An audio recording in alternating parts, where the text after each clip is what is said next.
I'm near Ad.Jesus.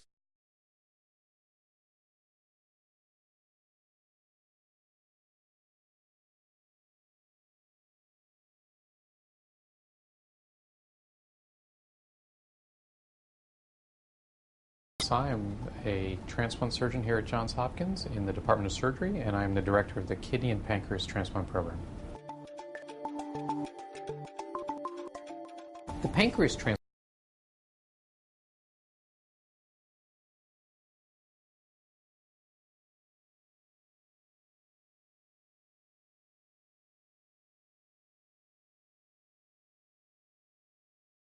operation is done through an abdominal midline incision, and that is an up and down incision on the abdomen.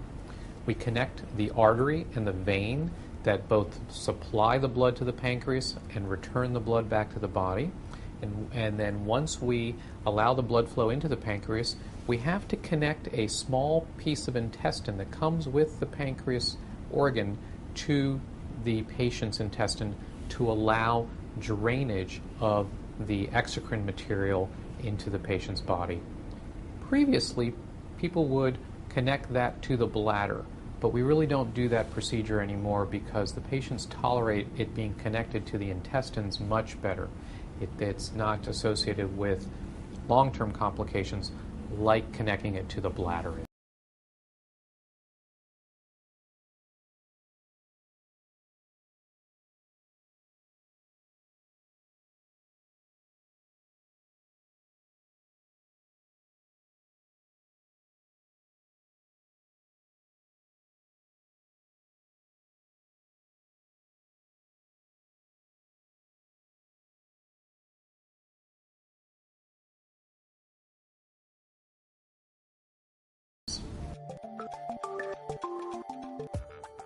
The combined kidney and pancreas transplant operation is done through an abdominal midline incision, and that is an incision that runs up and down on the abdomen, and we place the kidney and the pancreas in almost like two different operations in the abdomen.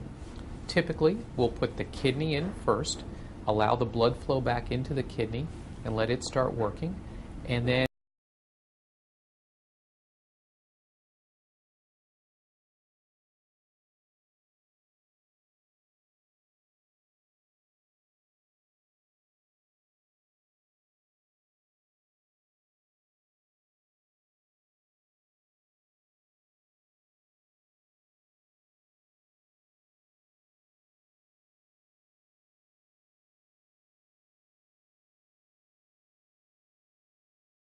in a separate location, but through the same incision, put the pancreas in.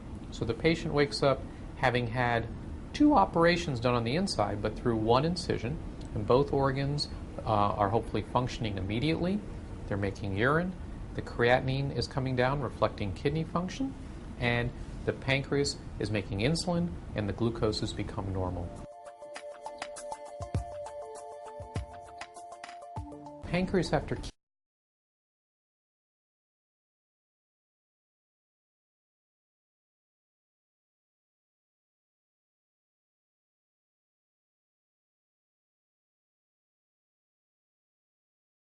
kidney transplant operations would be two separate operations done through two different incisions, two different hospital stays, and of course two independent recoveries as well.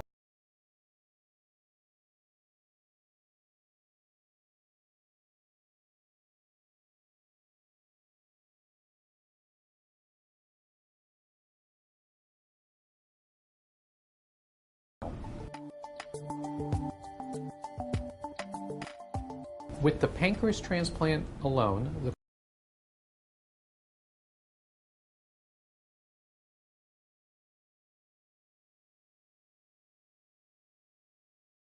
quality of life is primarily focused upon normalizing someone's glucose control.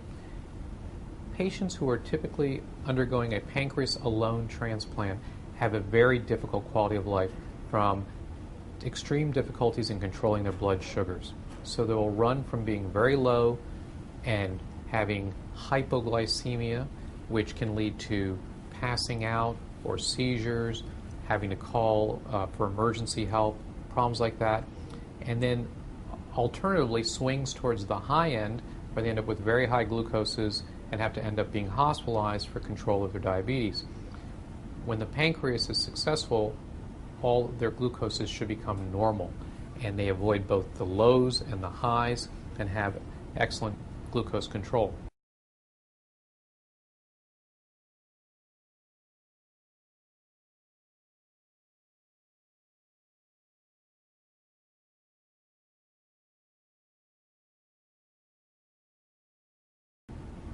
Long term, the advantage of that is that complications from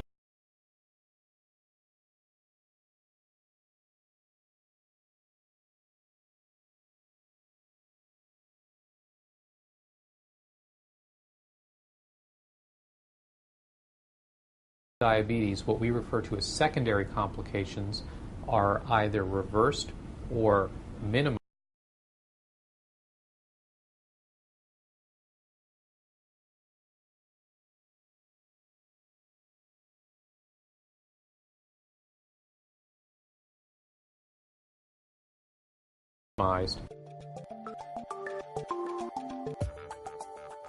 Quality of life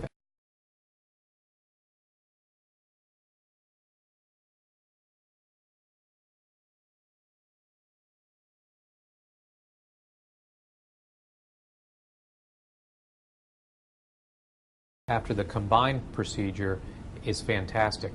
These individuals come in with two problems: kidney failure, most of the time on dialysis, and a very long period of time of having been diabetic, taking insulin, having difficulties with controlling their glucoses. And after this single operation, both of those problems are fixed.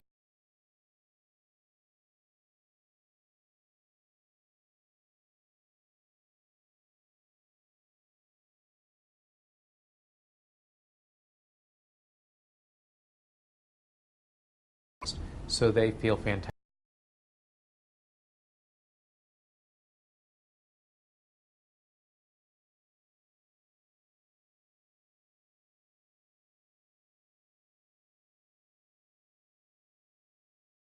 fantastic.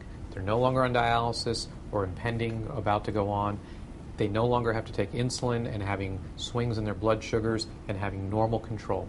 So we've fixed the kidney problem, we've fixed their diabetes, and when this works well, it is an outstanding result for the individual.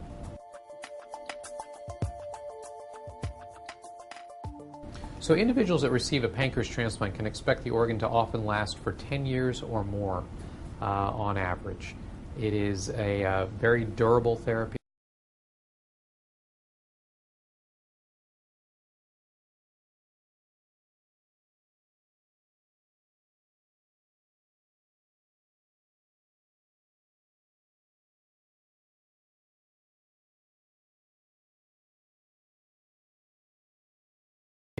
It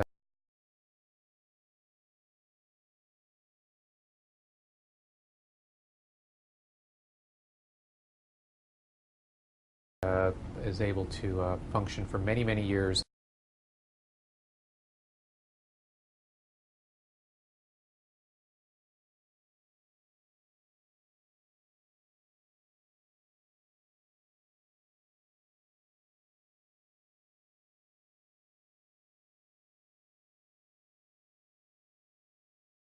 When the patient is compliant, and especially when early rejection episodes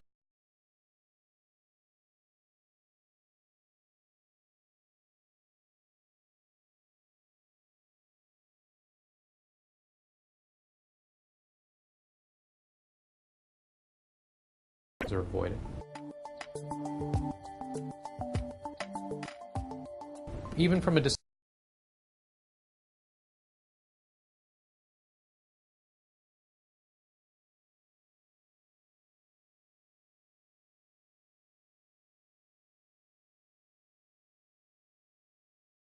donor, the combined operation, it is probably mostly a function of us being able to monitor the kidney to pick up on problems related to rejection. It's hard to track rejection of the pancreas, whereas it's easy to track rejection of the kidney. So if you have both organs in, you can follow the kidney quite easily and know that there's trouble, and increased immunosuppression if there's rejection in treatment.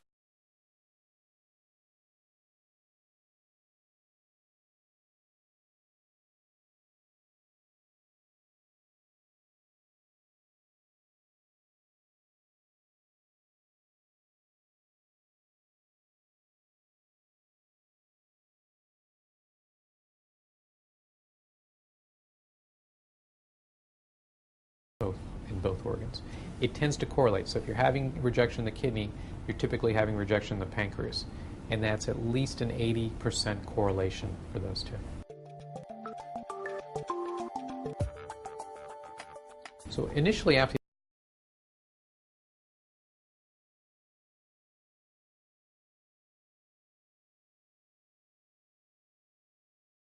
the operation is done, patients spend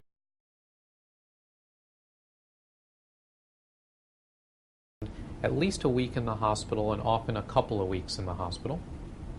Once someone goes home, they are getting labs drawn twice a week, usually close to home, and coming back for outpatient visits on a weekly basis and then every other week.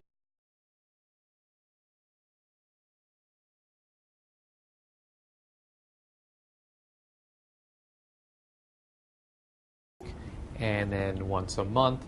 And for the first couple of months, they're back here for outpatient visits fairly frequently. But once time goes on, they're able to just follow up every 3 months, but still getting labs twice a week, then once a week, every other week, and then monthly.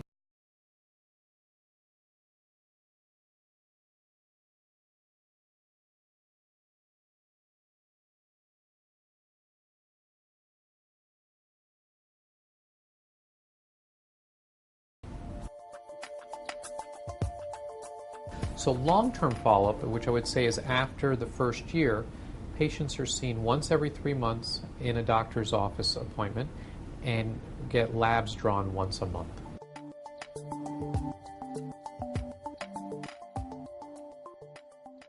Patients come to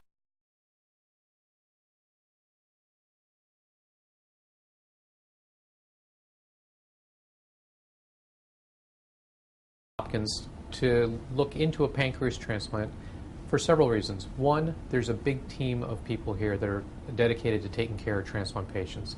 The expertise that these individuals bring is fantastic for this patient population.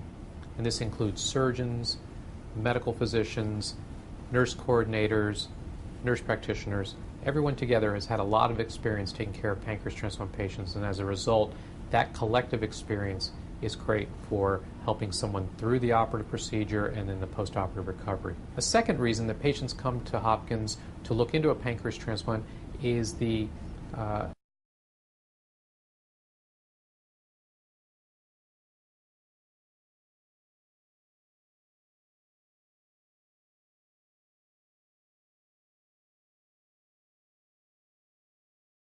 experience that we have with taking care of sensitized patients.